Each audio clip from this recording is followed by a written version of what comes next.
നമസ്കാരം. സ്പോട്ട് ലൈവിലേക്ക് സ്വാഗതം.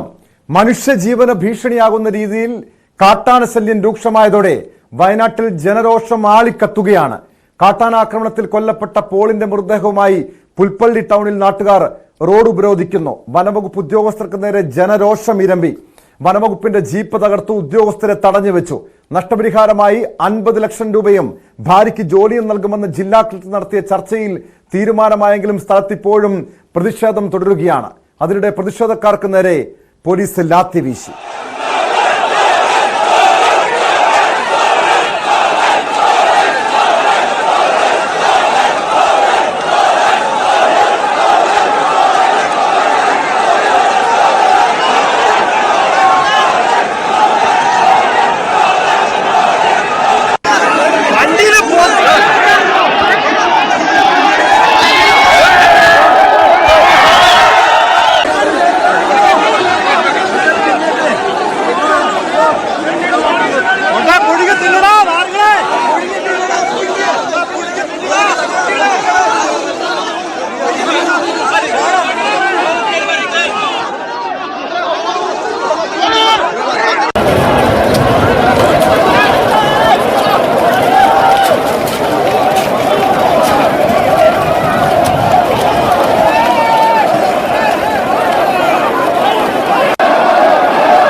വാർത്തയുടെ വിശദാംശങ്ങളുമായി MS അനീഷ് കുമാറും ജിൻസും ചേരുന്നുണ്ട്. ആദ്യം അനീഷ് കുമാറിലേക്കാണ്. അനീഷ്, ഈ പോളിന്റെ മൃതദേഹവുമായി വലിയ രീതിയിലുള്ള പ്രതിഷേധത്തിനാണ് ഇന്ന് വയനാട് പുൽപ്പള്ളി ടൗൺ സാക്ഷ്യം വഹിച്ചത്. ഇപ്പോൾ അവിടെ പ്രതിഷേധത്തിന് അയവ് വന്നിട്ടുണ്ടോ? കാരണം മൃതദേഹം വീട്ടിലേക്ക് കൊണ്ടുപോയിട്ടുണ്ട്.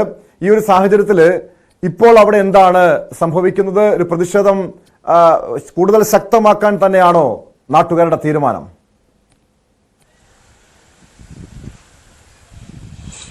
ടോം, കേരളം ഇതുവരെ കണ്ടിട്ടില്ലാത്ത രീതിയിലുള്ള ഒരു കർഷക രോഷത്തിനാണ് പുൽപ്പള്ളി ടൗൺ ഇന്ന് വയനാട് ജില്ല സാക്ഷ്യം വഹിച്ചിരിക്കുന്നത്. ഇന്നലെ അപ്പോൾ മരിച്ച ശേഷം പ്രഖ്യാപിച്ച ഹർത്താലുകൾ ഇന്ന് ജില്ലയിൽ പുരോഗമിക്കുന്ന സാഹചര്യമാണ്. ജില്ലയുടെ വിവിധയിടങ്ങളിൽ നിന്നും നാട്ടുകാർ ഗ്രാമപ്രദേശങ്ങളിലും പട്ടണ പ്രദേശങ്ങളിലും ഒക്കെ ഇറങ്ങി വലിയ പ്രതിഷേധ ജാഥകൾ നടത്തുന്ന ദിവസമാണ്. പുൽപ്പള്ളി ടൗൺ ആണ് ഒരു പ്രധാന സമര കേന്ദ്രമായി ഇന്ന് മാറിയത്. പുൽപ്പള്ളി ബസ് സ്റ്റാൻഡിലും ഒപ്പം ട്രാഫിക് ജംഗ്ഷനിലും തമ്പടിച്ച് നാട്ടുകാർ പ്രതിഷേധം നടത്തുകയായിരുന്നു. പോളിന്റെ മൃതദേഹം വഹിക്കുന്ന ആംബുലൻസ് ടൗണിൽ തന്നെ ഇട്ട് അതിന്റെ മുന്നിൽ പ്രതിഷേധിച്ചാണ് ആളുകൾ മുന്നോട്ട് നീങ്ങിയത്. ജനപ്രതിനിധികളും വനം വകുപ്പും പോലീസും എല്ലാം പ്രതിഷേധക്കാരുടെ ചൂടറിയുകയും ചെയ്തു. വനം വകുപ്പ് വാഹനം തകർത്ത് അതിന്റെ റൂഫുകൾ മാറ്റി റീത്ത് വെച്ച് ഒപ്പം ചത്ത കന്നുകാലിയുടെ മൃതദേഹം ആ വാഹനത്തിൽ ഇട്ടാണ് വനം വകുപ്പ് ജീവനക്കാർക്ക് നേരെയുള്ള പ്രതിഷേധം രേഖപ്പെടുത്തിയത്. ജനപ്രതിനിധികൾക്കടക്കം ജനക്കൂട്ടത്തിലേക്ക് ചെല്ലാൻ പോലും കഴിയാത്ത ഒരു സാഹചര്യം. ടി സിദ്ദിഖ് MLA-ക്കും IC ബാലകൃഷ്ണൻ MLA-ക്കും നേരെ കുപ്പിയെറിയുന്ന ഒരു സാഹചര്യത്തിലേക്ക് പോലും കാര്യങ്ങൾ നീങ്ങി. പോലീസ് 2-3 വട്ടം ലാത്തി വീശിയെങ്കിലും ജനക്കൂട്ടത്തെ പൂർണ്ണമായും പിരിച്ചുവിടാൻ കഴിയാത്ത അല്ലെങ്കിൽ വലിയ ബലപ്രയോഗം ജനങ്ങൾക്ക് നേരെ ചൊലുത്താൻ കഴിയാത്ത ഒരു സാഹചര്യത്തിലേക്ക് ആ പ്രതിഷേധങ്ങൾ മാറി. സർക്കാർ പലതരത്തിലുള്ള ഇടപെടലുകൾ പല സമയത്തായി നടത്തിയിട്ടും ജനക്കൂട്ടം ഇതിലൊന്നും തൃപ്തരാവാത്ത സാഹചര്യം. കാരണം കഴിഞ്ഞ ഏതാനും ദിവസങ്ങളായി നമ്മൾക്കറിയാം വയനാട് ജില്ല നേരിടുന്ന രൂക്ഷമായ വന്യജീവി പ്രശ്നം. അജീഷിന്റെ മരണം, വീട്ടുമുറ്റത്ത് കാട്ടാനയുടെ ചവിട്ടേറ്റ് മരിച്ച അജീഷിന് ശേഷം ഇത്തരമൊരു മരണം ആവർത്തിക്കില്ല എന്ന് സർക്കാർ അധികൃതർ ആവർത്തിച്ച് ജനങ്ങൾക്ക് നൽകുന്ന ഉറപ്പ്. അതിനുശേഷം കടുവയിറങ്ങുന്നു, പുലിയിറങ്ങുന്നു, വീണ്ടും ആനയിറങ്ങുന്നു. ഒടുവിൽ വീണ്ടും ആനയുടെ ആക്രമണത്തിൽ ഒരു വനംവകുപ്പ് താൽക്കാലിക ജീവനക്കാരൻ തന്നെ മരിക്കുന്ന ഒരു സാഹചര്യത്തിലേക്ക് അല്ലെങ്കിൽ കൊല്ലപ്പെടുന്ന ഒരു സാഹചര്യത്തിലേക്ക് വന്നപ്പോൾ ജനരോക്ഷം അണപൊട്ടി അക്ഷരാർത്ഥത്തിൽ ഒഴുകുകയാണ്. സർക്കാരിൻ്റെ ഭാഗത്തു നിന്നും നിരവധി ഉറപ്പുകൾ അജീഷിൻ്റെ മരണസമയത്ത് നൽകിയതുപോലെ തന്നെ 50 ലക്ഷം രൂപ നഷ്ടപരിഹാരം നൽകാം, 10 ലക്ഷം രൂപ ഉടൻ നൽകാൻ, 40 ലക്ഷം രൂപ നൽകുന്ന കാര്യത്തിൽ സർക്കാരുമായി ഉടൻ ആലോചിച്ചൊരു തീരുമാനം പറയാം എന്ന് പറയുന്നു. ഒപ്പം മകൾക്ക് ഉന്നത പഠനത്തിനുള്ള സഹായം നൽകാം, ഭാര്യയ്ക്ക് സ്ഥിരം ജോലി നൽകുന്നതുമായി ബന്ധപ്പെട്ട തീരുമാനം 10 ദിവസത്തിനുള്ളിൽ അറിയാം, അദ്ദേഹത്തിൻ്റെ കടങ്ങൾ പൂർണ്ണമായും സർക്കാർ അടച്ചു തീർക്കാം എന്നിങ്ങനെയുള്ള പല വാഗ്ദാനങ്ങളും നൽകുന്നെങ്കിൽ പോലും ഇതിലൊന്നും ജനം തൃപ്തരാവാതെ പ്രക്ഷോഭവുമായി മുന്നോട്ട് പോകുന്ന അങ്ങേയറ്റം സങ്കീർണമായ അല്ലെങ്കിൽ സംഘർഷഭരിതമായ ഒരു സാഹചര്യമാണ് വയനാട്ടിലുള്ളത്. കാരണം അജീഷിൻ്റെ മരണം നടന്നപ്പോൾ ഇതായിരിക്കണം ഈ കാട്ടാനയുടെ ആക്രമണത്തിൽ അല്ലെങ്കിൽ വന്യജീവികളുടെ ആക്രമണത്തിൽ പൊലിയുന്ന അവസാന ജീവനെന്ന് ആവർത്തിച്ച് ആർത്ത് വിളിച്ച ജനമാണ്. പക്ഷേ അവർക്ക് മുന്നിലേക്കാണ് വീണ്ടും ഒരു ആൾ ഇതേ രീതിയിൽ മരണപ്പെട്ടിരിക്കുന്നു. എന്തായാലും ജനരോക്ഷം അണപൊട്ടി ഒഴുകുന്നു. ഈ താൽക്കാലികമായി മൃതദേഹം കൊണ്ടുപോകാൻ അനുവദിച്ചെങ്കിൽ പോലും വഴിനീള പ്രതിഷേധങ്ങളുണ്ടാവും. ആ നാട്ടിൽ പുൽപ്പള്ളിയിൽ വലിയ പ്രതിഷേധത്തിനുള്ള സാധ്യതയുണ്ട്.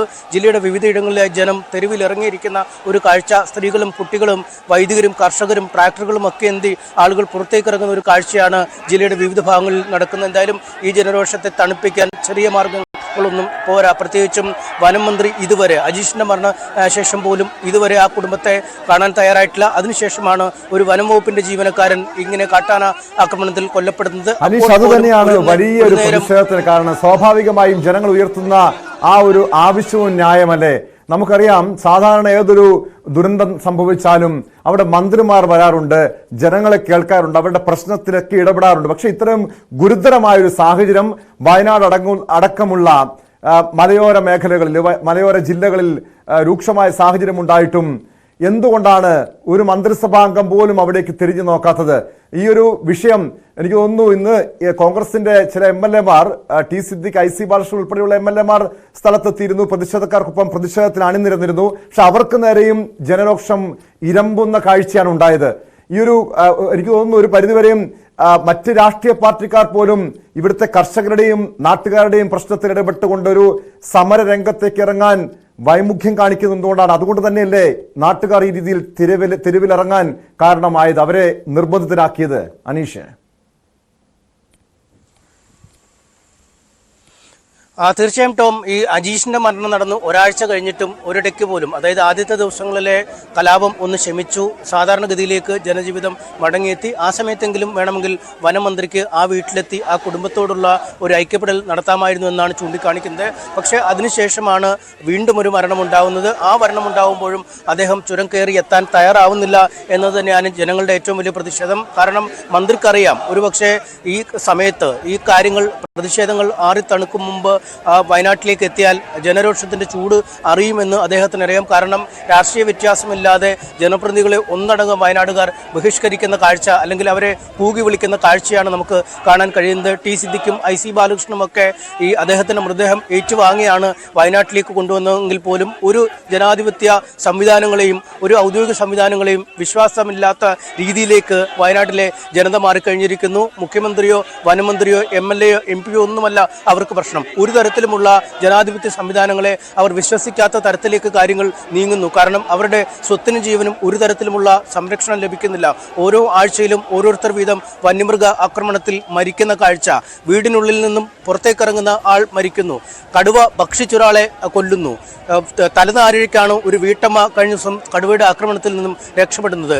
ഒരു വനംവകുപ്പ് ജീവനക്കാരന് പോലും തൻ്റെ ജോലി സ്ഥലത്ത് പോലും ഒരു സുരക്ഷയില്ലെങ്കിൽ പിന്നെ എന്ത് തരത്തിലുള്ള സംവിധാനങ്ങളെയാണ് ഈ ജനങ്ങൾ വിശ്വസിക്കേണ്ടത് എന്ന ചോദ്യമാണ്. ഗോക്ക് ബാക്ക് വിളികളുമായാണ് അവർ പോലീസിനെയും വനംവകുപ്പിനെയും ഒക്കെ നേരിടുന്നത്. അതുകൊണ്ട് ഈ പ്രതിഷേധത്തിന്റെ ചൂടാണ് അല്പസമയം മുമ്പ് ടി സിദ്ദിഖും IC ബാലകൃഷ്ണനും ഒക്കെ അറിഞ്ഞത്. കാരണം അവർക്കെതിരെയുള്ള വ്യക്തിപരമായ വിമർശനം, അല്ലെങ്കിൽ വ്യക്തിപരമായ കൂകുവിളികൾ അല്ലെങ്കിൽ പോലും ജനാധിപത്യത്തിന് നേരെ, ജനപ്രതിനിധികൾക്ക് നേരെയുള്ള ഒരു പ്രതീകമായി തന്നെ നമുക്കിതിനെ കരുതാം. എന്തായാലും 20 ഉന്നതതല സംഘം, പ്രത്യേകിച്ചും വനമന്ത്രിയും പഞ്ചായത്ത് മന്ത്രിയും തദ്ദേശ ഭരണ മന്ത്രിയും അടക്കമുള്ളവരൊക്കെ ഈ വയനാട് ജില്ലയിൽ എത്തി ചർച്ചകൾ നടത്തണം എന്ന് പറഞ്ഞിട്ടുണ്ട്. ജനപ്രതിനിധികളടക്കം പങ്കെടുക്കണം. തദ്ദേശ ഭരണ പ്രതിനിധികൾ, MLA-മാർ, MP ഒക്കെ പങ്കെടുത്തൊരു യോഗം വിളിച്ചു ചേർത്ത് എന്താണ് ശാശ്വത പരിഹാരം ഈ വയനാട്ടിലെ പ്രശ്നങ്ങൾക്ക് എന്നത് സംബന്ധിച്ച ചർച്ച നടത്തണമെന്ന് അറിയിച്ചിട്ടുണ്ട്. നേരത്തെ 13-ന് തിരുവനന്തപുരത്ത് ഒരു ഉന്നതതല യോഗം ചേർന്നിരുന്നു. അന്ന് വയനാട്ടിലെ ജനപ്രതിനിധികൾ വയനാട്ടിൽ നിന്നും തിരുവനന്തപുരത്തേക്ക് എത്തിയാണ് ചർച്ചകൾ നടത്തുകയും ഈ ഇന്റർ സ്റ്റേറ്റ് കോർഡിനേഷൻ അടക്കമുള്ള കാര്യങ്ങളെക്കുറിച്ച് കൃത്യമായ ഒരു ധാരണ ഉണ്ടാവാം, അല്ലെങ്കിൽ ഏത് തരത്തിൽ വേണം ഇനി ജനവാസ മേഖലകളെ ഈ വന്യമൃഗ ശല്യത്തിൽ നിന്ന് രക്ഷപ്പെടുത്താൻ എന്നതിനെക്കുറിച്ചൊക്കെ ആലോചനകൾ നടത്തിയിരുന്നു. അങ്ങനെ തിരുവനന്തപുരത്ത് ആലോചനകൾ നടത്തുമ്പോഴും മുഖ്യമന്ത്രി അടക്കമുള്ള ആളുകൾ വയനാട്ടിലേക്ക് എത്തട്ടെ, വയനാട്ടിലെ ജനങ്ങൾ എങ്ങനെയാണ് ജീവിക്കുന്നതെന്ന് ഈ ജനപ്രതിനിധികൾ കാണട്ടെ എന്ന നിലപാടിൽ തന്നെയാണ് വയനാട്ടുകാർ ഉള്ളത്. അതുകൊണ്ട് കക്ഷി രാഷ്ട്രീയ ഭേദമന്യേ, സ്ഥാനമന്യേ, വലിപ്പച്ചെറുപ്പമന്യേ ജനപ്രതിനിധികൾ അക്ഷരാർത്ഥത്തിൽ ജനങ്ങളുടെ പ്രതിഷേധത്തിന്റെ ചൂടും ചൂരും അറിഞ്ഞുകൊണ്ടിരിക്കുന്ന, അണപൊട്ടി ഒഴുകുന്ന പ്രതിഷേധമാണ് ഇപ്പോൾ പുൽപ്പള്ളിയിലും ജില്ലയുടെ വിവിധ ഭാഗങ്ങളിലും നടക്കുന്നത്. ടോം.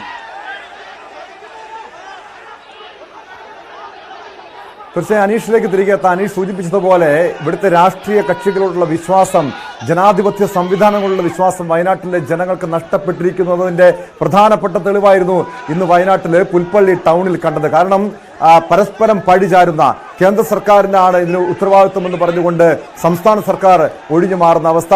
എന്നാൽ ഇത് സംസ്ഥാന സർക്കാരിന്റെ പിടിപ്പുകേട്, കെടുകാര്യസ്ഥത അടക്കമുള്ള വിഷയങ്ങൾ ഉയർത്തി കാണിച്ചുകൊണ്ട് BJPയും കോൺഗ്രസും രംഗത്ത് വരുന്നു. കോൺഗ്രസ് ഭരിക്കുന്ന കർണാടകയുടെ ഒരു വീഴ്ചയാണ്, കർണാടകയിലെ വനവകുപ്പിന്റെ വീഴ്ചയാണ്. അവിടെ നിന്നും ഈ ബേലൂർ മഗ്നയെ പോലുള്ള കാട്ടാനകൾ കേരളത്തിലെ ജനവാസ മേഖലയിലേക്ക് ഇറങ്ങുന്നത് എന്ന വലിയ വിമർശനം മറുവശത്തു നിന്നും ഉണ്ടാകുന്നുണ്ട്. എന്തായാലും ജിൻസിലേക്ക് കൂടി ഒന്ന് പോകുകയാണ്. ജിൻസ്, എന്തായാലും നമുക്കറിയാം ഈ ഒരു ദിവസത്തെ പ്രതിഷേധം കൊണ്ടൊന്നും വയനാട്ടുകാർ പിന്നോട്ട് പോകുന്നില്ല. പോലീസ് അടിച്ചമർത്താൻ നോക്കുന്നുണ്ട്, ലാത്തി വീശുന്നുണ്ട്. പക്ഷേ ഒരു സമരാഗ്നി അവിടെ ആളിക്കത്തുകയാണ്. ആ ഒരു സാഹചര്യത്തിലേക്ക് ജനങ്ങളെ ഇറക്കി വിട്ടത് ഇവിടുത്തെ ഭരണ സംവിധാനങ്ങൾ തന്നെയാണ്. ഇപ്പോൾ അവിടെ അവിടുത്തെ സാഹചര്യം എന്താണ്? സമരം ഇപ്പോഴും കൂടുതൽ രൂക്ഷമാകുന്ന ഒരു സാഹചര്യമാണോ ഉള്ളത്? അതോടൊപ്പം അറിയേണ്ടത്, കൊല്ലപ്പെട്ട പോളിന്റെ മൃതദേഹവുമായി ഇപ്പോൾ മൃതദേഹം വീട്ടിലേക്ക് എത്തിച്ചിട്ടുണ്ടെന്ന് മനസ്സിലാക്കുന്നു. എപ്പോഴാണ് ഈ സംസ്കാര ചടങ്ങുകൾ നടക്കുന്നത്? ജിൻസ, ടോം നേരത്തെ പറഞ്ഞതുപോലെ സമരം ആളിക്കത്തുന്ന ഒരു കാഴ്ചയാണ് വയനാട് പുൽപ്പള്ളിയിൽ കാണുന്നത്. രാവിലെ മുതൽ തന്നെ ഈ പോളിന്റെ മൃതദേഹവുമായി 9:45 ഇവിടെ എത്തിയത്. അതിനുശേഷം സർവകക്ഷി യോഗമായിരുന്നു. ഇതിനിടയിലാണ് ഈ പ്രതിഷേധവുമായി ആയിരക്കണക്കിന് ആളുകൾ പുൽപ്പള്ളിയിലേക്ക് ഒഴുകിയെത്തുന്ന കാഴ്ച നമുക്ക് കാണാൻ കഴിഞ്ഞത്. തങ്ങൾക്കും ജീവിക്കണം ഈ നാട്ടിൽ എന്ന് പറഞ്ഞുകൊണ്ടായിരുന്നു, തങ്ങളുടെ ജീവനും സ്വത്തിനും സംരക്ഷണം നൽകണമെന്ന് ആവശ്യപ്പെട്ടുകൊണ്ടായിരുന്നു ഈ സമരം തുടക്കം മുതലേ ഈ മൃതദേഹവുമായി വെച്ചുകൊണ്ട് സമരം ആരംഭിച്ചത്. 2 മാസത്തിനിടെ 4 മനുഷ്യജീവനുകളാണ് പൊലിഞ്ഞിട്ടുള്ളത്. അജീഷിനെ കൊലപ്പെടുത്തി 7 ദിവസം പിന്നിടുമ്പോഴാണ് അടുത്ത മരണം ഉണ്ടാകുന്നത്. ആളുകളെ ഞെട്ടിക്കുന്ന ഒരു സ്ഥിതിയിലേക്കാണ് കാര്യങ്ങൾ പോയത്. ഇതൊക്കെ തന്നെയാണ് ജനങ്ങളെ വീണ്ടും പ്രകോപന രീതിയിലേക്ക് എത്തിക്കാൻ കാരണമായത്. കഴിഞ്ഞ ദിവസങ്ങൾ നമ്മൾ കണ്ടതാണ്, അജീഷ് കൊല്ലപ്പെട്ട സമയങ്ങളിലെല്ലാം തന്നെ ജനാധിപത്യ രീതിയിലായിരുന്നെങ്കിൽ ഇത്തവണ ജനങ്ങളെല്ലാം അക്രമസക്തമാകുന്ന ഒരു കാഴ്ചയാണ് കാണുന്നത്. എന്തായാലും ജില്ലാ പോലീസ് മേധാവി അടക്കം ഉള്ളവർ ഇവിടെ എത്തിയിട്ടുണ്ട്. കൂടുതൽ പോലീസുകാരെ ഈ പുൽപ്പള്ളിയിൽ വിന്യസിപ്പിച്ചിട്ടുണ്ട്. അതേസമയം തന്നെ ജനങ്ങൾ ശാന്തരാകാത്ത ഒരു സാഹചര്യമാണ് നിലവിലുള്ളത്. കുറച്ചു നേരത്തെ ആംബുലൻസിന് മുന്നിൽ കുത്തിയിരുന്നായിരുന്നു പ്രതിഷേധിച്ചത്. ഈ നേരത്തെ സംയുക്ത ചർച്ചയിൽ തീരുമാനമായിരുന്നു 50 ലക്ഷം രൂപ നൽകും, ഭാര്യയ്ക്ക് ജോലി നൽകും, 10 ലക്ഷം രൂപ ആദ്യം നൽകും, 40 ലക്ഷം രൂപ ശുപാർശ നൽകും, ബാക്കി ഈ പോളിന്റെ മകളുടെ വിദ്യാഭ്യാസ ചെലവുകൾ ഏറ്റെടുക്കും എന്നുള്ള കാര്യങ്ങളെല്ലാം തന്നെ ജില്ലാ കളക്ടറുടെ അധ്യക്ഷതയിൽ ചേർന്ന സർവകക്ഷി യോഗത്തിൽ തീരുമാനമായിരുന്നു. അത് ബത്തേരി MLA IC ബാലകൃഷ്ണനായിരുന്നു ഈ ജനങ്ങളെ അറിയിക്കുകയും ചെയ്തത്. പക്ഷേ ഒരു വിഭാഗം ആളുകൾ ഇതിനെ ഈ തീരുമാനത്തോട് യോജിച്ചെങ്കിലും മറ്റൊരു വിഭാഗം ഇതിനെ എതിർക്കുകയായിരുന്നു. ഇതിന് ശാശ്വതമായ പരിഹാരം കാണണം. ഇനി ഒരിക്കലും വന്യമൃഗങ്ങളുടെ ആക്രമണത്തിൽ ആരും കൊല്ലപ്പെടരുത്, ഒരു ജീവനും പൊലിയരുത് എന്ന് ആവശ്യപ്പെട്ടുകൊണ്ടായിരുന്നു വലിയ രീതിയിലുള്ള പ്രതിഷേധമുണ്ടായിരുന്നത്. ഇതിനിടയിലാണ് ജനപ്രതിനിധികൾക്കുമെതിരെ ഇത്തരത്തിൽ ഒരു പ്രതിഷേധത്തിലേക്ക് കടക്കുന്ന സാഹചര്യം ഉണ്ടായത്. ചർച്ച നടത്തി ഭരണകൂടം പറയുന്നത് കേട്ട് മാത്രമാണ് ജനപ്രതിനിധികൾ നിന്നത് എന്നാരോപിച്ചായിരുന്നു ഈ ജനപ്രതിനിധികൾക്കും MLA-മാർക്കുമെതിരെ മുദ്രാവാക്യങ്ങളും അതുപോലെ തന്നെ കൂകി വിളികളും നടന്നത്. അതിനിടയിലാണ് പോലീസ് വീണ്ടും ലാത്തി വീശുകയും ഇതെല്ലാം സംഭവിക്കുകയും ചെയ്തത്. എന്തായാലും 2-3 തവണ പോലീസ് ലാത്തി വീശിയെങ്കിലും ജനങ്ങൾ ചിതറിപ്പോകാതെ വീണ്ടും സമരത്തിലേക്ക് കടക്കുന്ന സാധ്യതയാണുള്ളത്. എന്തായാലും സംഘർഷ സാധ്യത കണക്കിലെടുത്തുകൊണ്ട് പുൽപ്പള്ളിയിൽ പോലീസ് ജിൻസ് ഇപ്പോൾ വീടിന് മുന്നില്, ഈ കൊല്ലപ്പെട്ട പോളിന്റെ വീടിന് മുന്നില് പ്രതിഷേധം നടക്കുന്നുണ്ടെന്നാണ് മനസ്സിലാക്കുന്നത്. വീടിന് മുന്നിൽ റോഡിൽ ആംബുലൻസിൽ നിന്ന് മൃതദേഹം പുറത്തിറക്കാതെ വീണ്ടും ബന്ധുക്കളും നാട്ടുകാരും പ്രതിഷേധിക്കുന്ന ഒരു കാഴ്ചയുണ്ട്. സമരസ്ഥലത്ത് കൊടുത്ത വാഗ്ദാനങ്ങൾ ഉത്തരവായി ലഭിച്ചാൽ മാത്രമേ മൃതദേഹം ഏറ്റുവാങ്ങൂ എന്നാണോ ഈ ബന്ധുക്കളുടെ നിലപാട്? തീർച്ചയായും ടോം, ഈ അല്പസമയം മുൻപായിരുന്നു ഈ പുൽപ്പള്ളിയിൽ നിന്നും ഈ മൃതദേഹം പോലീസ് ഏറെ പണിപ്പെട്ടായിരുന്നു ഈ പ്രതിഷേധക്കാരിൽ നിന്നും ഈ മൃതദേഹം വീട്ടിലേക്ക് കൊണ്ടുപോയത്. അതിനിടയിലാണ് ഇപ്പോൾ ഈ മൃതദേഹം ഏറ്റുവാങ്ങാൻ ഇപ്പോൾ പോളിന്റെ സഹോദരൻ ഫാദർ കുര്യാക്കോസ് ഇപ്പോൾ വിസമ്മതിച്ചിട്ടുള്ളത്. ഈ സമര സ്ഥലത്ത് കൊടുത്ത വാഗ്ദാനങ്ങളെല്ലാം ഉത്തരവായി ലഭിച്ചാൽ മാത്രമേ ഈ മൃതദേഹം ഏറ്റെടുക്കൂ എന്നുള്ള കാര്യമാണ് പറഞ്ഞിട്ടുള്ളത്. ഈ വീടിന് മുന്നിൽ ഇപ്പോൾ റോഡിൽ ആംബുലൻസിൽ നിന്നും മൃതദേഹം പുറത്തെടുക്കാതെ പ്രതിഷേധം തുടരുകയാണ്. എന്തായാലും ഇത് ഉത്തരവായി ഇറങ്ങുന്നതുവരെ എന്തായാലും ഈ മൃതദേഹം ഏറ്റുവാങ്ങില്ല എന്നുള്ളതാണ് പറയുന്നത്. അത് നേരത്തെ മുതലേ പറഞ്ഞിരുന്നു. കൃത്യമായി ഇതിന് ഈ തങ്ങൾ പറഞ്ഞ ആവശ്യങ്ങളെല്ലാം അംഗീകരിച്ചുകൊണ്ട് കൃത്യമായിട്ടുള്ള ഒരു രേഖാമൂലം തങ്ങളുടെ ആവശ്യങ്ങൾ അംഗീകരിക്കണമെന്ന് രാവിലെ മുതൽ ബന്ധുക്കൾ പറഞ്ഞിരുന്നു. എന്തായാലും സർവകക്ഷി യോഗത്തിൽ തീരുമാനം ഉണ്ടായെങ്കിൽ പോലും ഇത് രേഖാമൂലം ലഭിച്ചാൽ മാത്രമേ ഈ മൃതദേഹം തങ്ങൾ ഏറ്റുവാങ്ങൂ എന്നുള്ളതാണ് ഇപ്പോൾ ബന്ധുക്കളും അതുപോലെ തന്നെ നാട്ടുകാരും പറയുന്നത്. ഇപ്പോൾ മൃതദേഹം ഈ വീടിന് സമീപത്തെ ആംബുലൻസിൽ കിടത്തിയിരിക്കുകയാണ്. എന്തായാലും ഈ അല്പസമയത്തിനകം ഈ സംഭവവുമായി ബന്ധപ്പെട്ടുകൊണ്ടുള്ള തീരുമാനം വരും എന്നുള്ളതാണ് അറിയാൻ കഴിഞ്ഞിട്ടുള്ളത്. എന്തായാലും വൈകുന്നേരത്തോടുകൂടെ പുൽപ്പള്ളി സെന്റ് ജോർജ് യാക്കോബ സുറിയാനി ഇടവക പള്ളിയിൽ തന്നെയായിരിക്കും സംസ്കരിക്കുക.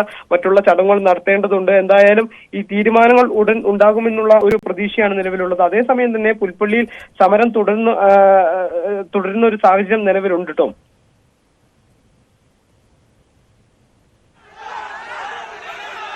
അതോടൊപ്പം വലിയൊരു ആക്ഷേപം ഉയർന്നു വന്നത് ഇപ്പോളിന് ഈ ആനയുടെ ആക്രമണത്തിൽ ഗുരുതര പരിക്കേറ്റ് ആശുപത്രിയിൽ എത്തിച്ചപ്പോൾ അവിടെ ചികിത്സ നിഷേധിച്ചുവെന്ന വലിയൊരു ആരോപണം ബന്ധുക്കളും നാട്ടുകാരും ഉന്നയിക്കുന്നുണ്ട്. ഈ വിഷയത്തിൽ ഇപ്പോൾ മനുഷ്യാവകാശ കമ്മീഷനും ഇടപെട്ടിരിക്കുകയാണ്.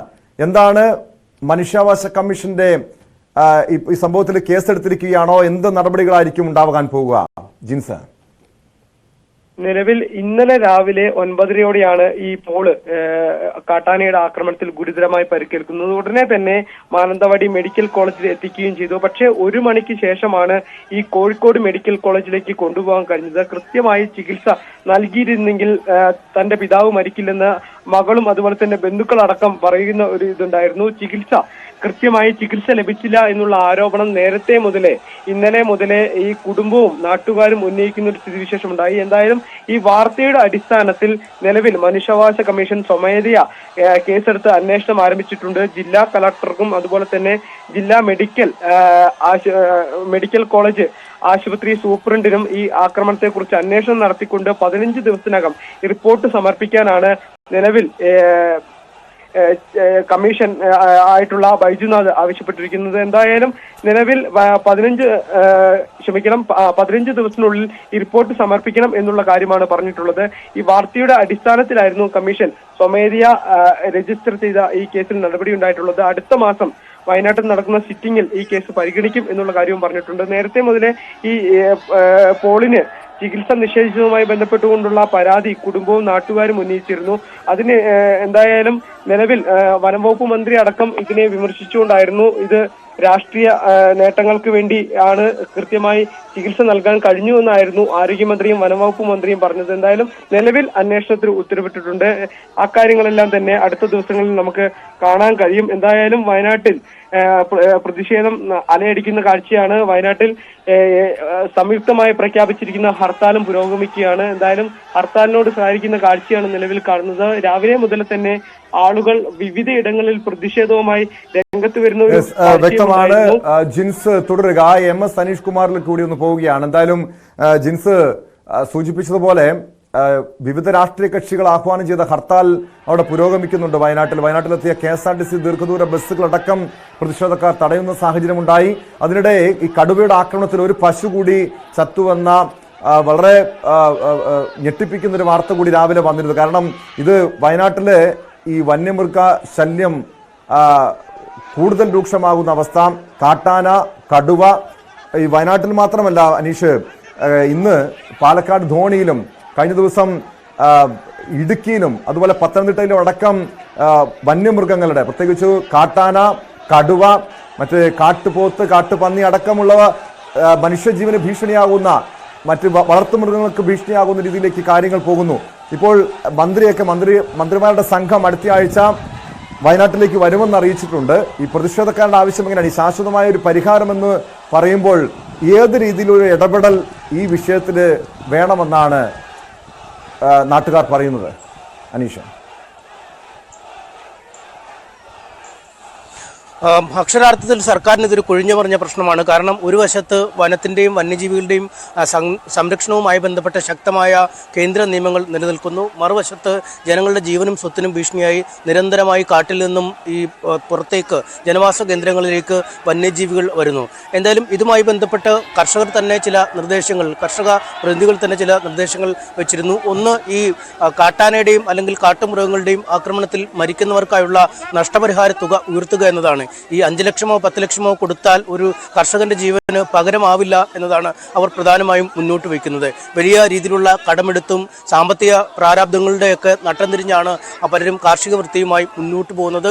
അത്തരത്തിൽ മുന്നോട്ട് പോകുമ്പോൾ അവരുടെ കൃഷിക്ക് പോലും ഭീഷണിയായി വന്യജീവികൾ പലപ്പോഴും ഇറങ്ങുന്നു. അങ്ങനെ നഷ്ടത്തിന് മേൽ നഷ്ടമായി അവരുടെ ജീവിതം മുന്നോട്ട് പോകുമ്പോഴാണ് ഇത്തരത്തിലൊരു വിലപ്പെട്ട ജീവൻ നഷ്ടപ്പെട്ടു പോകുന്നത്. അതുകൊണ്ട് കേവലം 5-10 ലക്ഷം രൂപ നൽകിയാൽ അവരുടെ ജീവിതം മുന്നോട്ട് പോകില്ല. 50 ലക്ഷമെങ്കിലുമായി ഈ തുക ഉയർത്തണമെന്ന ആവശ്യമാണ് ജനങ്ങൾ മുന്നോട്ട് വയ്ക്കുന്നത്. ഒപ്പം ജനവാസ മേഖലകളെയും കാടിനെയും തമ്മിൽ വേർതിരിക്കുന്ന ഈ സൗരോർജ്ജ വേലി പോലെയുള്ള അല്ലെങ്കിൽ വൈദ്യുതി വേലി പോലെയുള്ള കാര്യങ്ങൾ ഊർജിതമാക്കുക, എല്ലാ ഇടങ്ങളിലും സ്ഥാപിക്കുക. കാടിനെയും നാടിനെയും വേർതിരിക്കുന്ന ട്രെഞ്ചുകൾ ഉണ്ടെങ്കിൽ തന്നെ ആന പോലുള്ള ജീവികൾ ഈ കൃഷിയിടത്തിലേക്കും അല്ലെങ്കിൽ ജനവാസ കേന്ദ്രങ്ങളിലേക്കും മാറുന്നത് തടയാൻ കഴിയും. അത്തരത്തിൽ നിരവധി പദ്ധതികൾ വയനാട് ജില്ലയുടെ വിവിധ മേഖലകളിലായി പുരോഗമിക്കുന്നുണ്ട്. പക്ഷേ ആ പദ്ധതികളൊന്നും പൂർണ്ണ തലത്തിലേക്ക് എത്താത്ത സാഹചര്യം അല്ലെങ്കിൽ ഒരിക്കലും ഫലപ്രാപ്തിയിൽ എത്താതെ പോകുന്ന പദ്ധതികളാണ്. ഇക്കാര്യങ്ങളിലൊക്കെ കൃത്യമായി തീരുമാനമെടുക്കുക. ഒപ്പം ഈ കലാപകാരികളായ ആനകളെ, മനുഷ്യജീവനും സ്വത്തിനും ഒക്കെ ഭീഷണിയാവുന്ന ആനകളെ കൃത്യമായി ഉൾക്കാട്ടിലേക്ക് അയക്കുക അല്ലെങ്കിൽ അവയെ പുനരധിവാസ കേന്ദ്രത്തിലേക്ക് മാറ്റി ജനങ്ങളുടെ ജീവന് സംരക്ഷണം നൽകുക. ഈ റേഡിയോ കോളർ ഘടിപ്പിച്ച് കാട്ടിലേക്ക് വിടുന്ന ആനകളെ കൃത്യമായി നിരീക്ഷിക്കുന്നതിനുള്ള സംവിധാനം ഉണ്ടാവുക. അത് പരസ്പരം സർക്കാരുകൾ തമ്മിൽ, സംസ്ഥാനങ്ങൾ തമ്മിൽ പഴിചാരുന്നതിനപ്പുറം കൃത്യമായൊരു കോർഡിനേഷൻ, അന്തർ സംസ്ഥാന ഏകോപനം ഇക്കാര്യവുമായി ബന്ധപ്പെട്ടുണ്ടാവുക, കൃത്യമായ വിവരങ്ങൾ നൽകുക. ഒപ്പം വനംവകുപ്പിന് ഒരു ആന ഒരിടത്തിറങ്ങിയാൽ അല്ലെങ്കിൽ കടുവ ഒരിടത്തിറങ്ങിയെന്ന വിവരം ലഭിച്ചാൽ ഉടൻ തന്നെ അതുമായി ബന്ധപ്പെട്ട കർശനമായ മുന്നറിയിപ്പുകൾ, ജാഗ്രതാ നിർദ്ദേശങ്ങളൊക്കെ ജനങ്ങൾക്ക് നൽകുക. ഈ അജീഷിന്റെ കാര്യത്തിലും മറ്റുമൊക്കെ കൃത്യമായി ഇത് നമ്മൾ കണ്ടിരുന്നു. കാരണം ആനയുടെ സാന്നിധ്യം നേരത്തെ തന്നെ വനംവകുപ്പ് അറിഞ്ഞിരുന്നെങ്കിൽ പോലും ഇത് സംബന്ധിച്ചൊരു മുന്നറിയിപ്പ്, ജാഗ്രതാ നിർദ്ദേശം ജനങ്ങൾക്ക് നൽകിയില്ല. അതുകൊണ്ട് ജനങ്ങൾക്കൊരു കരുതൽ സ്വീകരിക്കാൻ കഴിഞ്ഞില്ല. അതുകൊണ്ട് അത്തരം കാര്യങ്ങൾ ഇനി ആവർത്തിക്കാതിരിക്കാൻ അന്തർ സംസ്ഥാന കോർഡിനേഷനും ഇത് ലഭിക്കുന്ന വിവരങ്ങൾ കൃത്യമായ മുറയ്ക്ക് വനംവകുപ്പ് ജനങ്ങളിലേക്ക് എത്തിക്കുന്നതിനുള്ള ഒരു ക്രമീകരണം ഉണ്ടാവുക. ഇങ്ങനെ നിരവധി ആവശ്യങ്ങളാണ് കഴിഞ്ഞ ഏതാനും വർഷങ്ങളായി തന്നെ വയനാട്ടിലെയും മറ്റ് ഈ പരിസ്ഥിതിയും ഈ വനവും അല്ലെങ്കിൽ മൃഗങ്ങളും ജനങ്ങളുമായി സംഘർഷമുണ്ടാകുന്ന എല്ലാ ഇടങ്ങളിലും, ഇടുക്കിയിലെയും പാലക്കാട്ടെയും വയനാട്ടിലെയും എറണാകുളം കോതമംഗലത്തെയും ഒക്കെ കർഷകർ നിരന്തരം ആവശ്യപ്പെടുന്ന കാര്യങ്ങൾ, ഇക്കാര്യങ്ങളിൽ ഒരു അന്തിമ തീരുമാനം, ഒരു ശാശ്വത പരിഹാരം ഉണ്ടാവണമെന്ന ഒറ്റ നിബന്ധനയാണ് ജനങ്ങൾ മുന്നോട്ട് വയ്ക്കുന്നത്. എന്തായാലും മന്ത്രിമാർ ഉടൻ വയനാട്ടിലേക്ക് എങ്ങനെ എത്തും, അല്ലെങ്കിൽ വനംവകുപ്പ് മന്ത്രി വയനാട്ടിലേക്ക് ഇനി 20-നാണെങ്കിൽ പോലും എങ്ങനെ എത്തും എന്ന ചോദ്യം അങ്ങേയറ്റം പ്രസക്തമാണ്. മുഖ്യമന്ത്രി എത്തിയാൽ പോലും വലിയ പ്രതിഷേധം ഉണ്ടാവാനുള്ള സാധ്യതയുണ്ട്. പക്ഷേ അവിടെയാണ് കേരള ഗവർണർ നാളെ ഈ വയനാട് സന്ദർശിക്കാൻ പോകുന്നു എന്ന വിവരം നമുക്ക് പങ്കുവെക്കാൻ കഴിയുന്നത്. അദ്ദേഹം പാക്കത്തെ പോളിന്റെ വീട് സന്ദർശിക്കും എന്നാണ് അറിയിച്ചിരിക്കുന്നത്. ഒപ്പം വന്യമൃഗ ശല്യമുണ്ടായ ഇടങ്ങളും വന്യമൃഗ ആക്രമണമുണ്ടായ സ്ഥലവും അദ്ദേഹം സന്ദർശിക്കുമെന്ന് അറിയിച്ചിരിക്കുന്നു. എന്തായാലും ജനപ്രതിനിധികൾ പോകാൻ മടിക്കുന്ന, മന്ത്രിമാർ പോകാൻ മടിക്കുന്ന, MLA-മാർ പോകാൻ മടിക്കുന്ന ഇടത്തേക്ക് ഗവർണർ പോകുന്നു.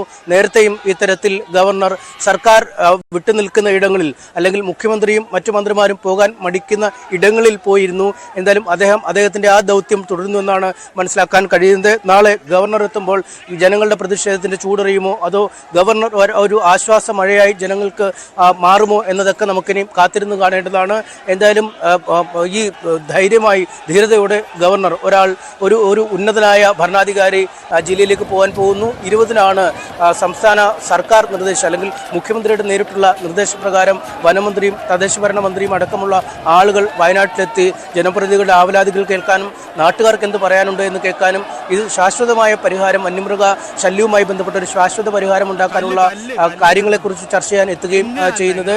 ഈ ചർച്ചകളിലേക്കാണ് ഇനി ജനം ഉറ്റുനോക്കാൻ പോകുന്നത്. ഇനിയുള്ള സന്ദർശനങ്ങളിലേക്കാവും ജനം ഉറ്റുനോക്കാൻ പോകുന്നത്.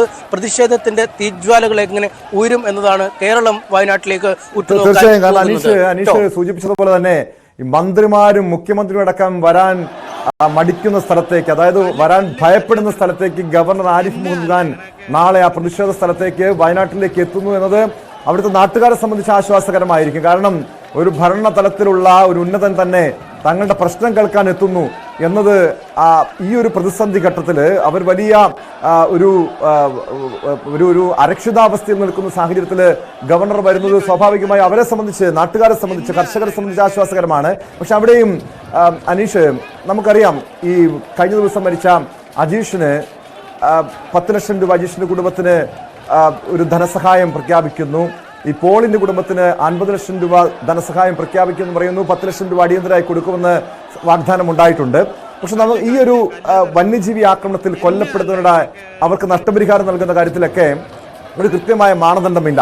കഴിഞ്ഞ 1.5 മാസത്തിനിടെ ഇടുക്കിയിൽ 2 ആളുകളെയായിരുന്നു കാട്ടാന ആക്രമിച്ച് കൊലപ്പെടുത്തിയത്.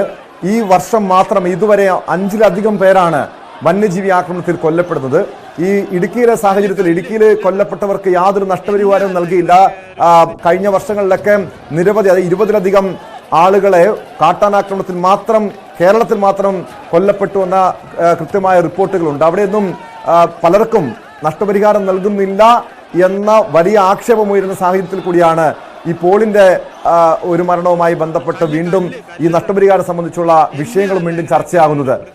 ഒരു കൃത്യമായൊരു മാനദണ്ഡം ഈ വിഷയത്തിലുണ്ടോ? ഈ വന്യജീവി ആക്രമണത്തിൽ കൊല്ലപ്പെടുകയും പരിക്കേറ്റുകയും അതോടൊപ്പം ഭവനം, വീടടക്കം നഷ്ടപ്പെടുകയും ചെയ്യുന്ന കാര്യത്തിൽ, ഈ നഷ്ടപരിഹാരം നൽകുന്ന കാര്യത്തിൽ കൃത്യമായൊരു മാനദണ്ഡം സർക്കാരിന് മുന്നിലില്ലേ അനീഷ്?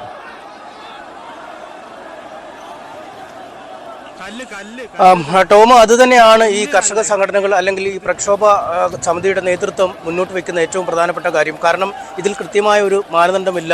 മരിച്ച എല്ലാവർക്കും നഷ്ടപരിഹാരം ലഭിക്കുന്ന ഒരു സാഹചര്യവുമില്ല. കഴിഞ്ഞ ദിവസം തന്നെ വേലൂർ മഖ്നയുടെ ഓപ്പറേഷനുമായി ബന്ധപ്പെട്ട്, ദൗത്യസംഘവുമായി ബന്ധപ്പെട്ട് നമ്മൾ ഉണ്ടായിരുന്നത് തിരുനെല്ലി പഞ്ചായത്തിലാണ്. കഴിഞ്ഞ 20 വർഷത്തിനുള്ളിൽ അല്ലെങ്കിൽ 15 വർഷത്തിനുള്ളിൽ തിരുനെല്ലി പഞ്ചായത്തിൽ മാത്രം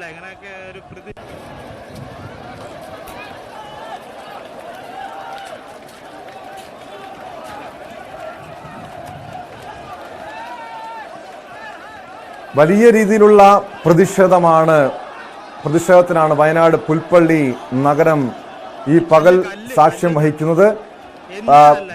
കൊല്ലപ്പെട്ട കാട്ടാനാക്രമണത്തിൽ കൊല്ലപ്പെട്ട പോളിന്റെ മൃതദേഹവുമായി നാട്ടുകാർ രാവിലെ മുതൽ റോഡ് ഉപരോധിക്കുകയായിരുന്നു. പിന്നീട് ജില്ലാ കളക്ടർ എത്തി ചർച്ച നടത്തുന്നു.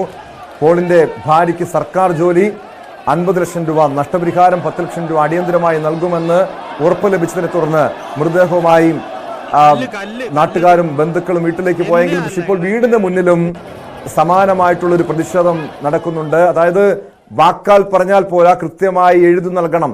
സർക്കാർ പ്രഖ്യാപിച്ച സഹായങ്ങൾ, വാഗ്ദാനങ്ങൾ കൃത്യമായി എഴുതി നൽകണമെന്ന ആവശ്യമാണ് ബന്ധുക്കൾ ഇപ്പോൾ മുന്നോട്ട് വെച്ചിരിക്കുന്നത്.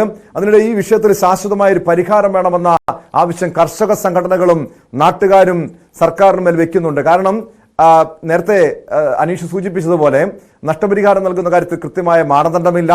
വന്യജീവി ആക്രമണം വീണ്ടും ഉണ്ടാകാതിരിക്കാൻ സർക്കാരിന്റെ ഭാഗത്തു നിന്ന് കൃത്യമായ ശാശ്വതമായ ഒരു പരിഹാര മാർഗമാണ് ഉണ്ടാകേണ്ടത് എന്ന വിവിധ വിഷയങ്ങൾ അവർ ഉയർത്തി കാണിക്കുന്നുണ്ട്. ഇപ്പോഴും പുൽപ്പള്ളി നഗരത്തിലടക്കം പ്രതിഷേധം കൂടുതൽ ശക്തമാകുന്ന കാഴ്ചയാണ്. ഇവിടെയാണ് അജീഷിന്റെ മകളുടെ വാക്ക് വീണ്ടും കേരളം ഓർക്കേണ്ടത്. ആ കുഞ്ഞ് 13 വയസ്സുള്ള 8ാം ക്ലാസ്സുകാരിയായ അജീഷിന്റെ മകൾ പറഞ്ഞത്, ഞങ്ങൾക്ക് നഷ്ടപ്പെട്ടു, ഞങ്ങളുടെ അച്ഛനെ നഷ്ടപ്പെട്ടു, ഇനി ഒരു കുഞ്ഞിനും അച്ഛനെ നഷ്ടപ്പെടാൻ പാടില്ല. ഈ വിഷയത്തിൽ സർക്കാരിന്റെ കണ്ണു തുറക്കേണ്ടത്. ആ കുഞ്ഞിന്റെ വാക്ക് കേട്ടെങ്കിൽ സർക്കാരിന്റെ കണ്ണു തുറക്കണം. ഈ വിഷയത്തിൽ സർക്കാർ അടിയന്തരമായി ശാശ്വത പരിഹാരം ഉണ്ടാക്കാൻ വേണ്ടിയുള്ള നടപടികളാണ് സ്വീകരിക്കേണ്ടത്. സ്പോട്ട് ലൈവിലേക്ക് തിരികെ എത്താം, ഇടവേള കഴിഞ്ഞ്.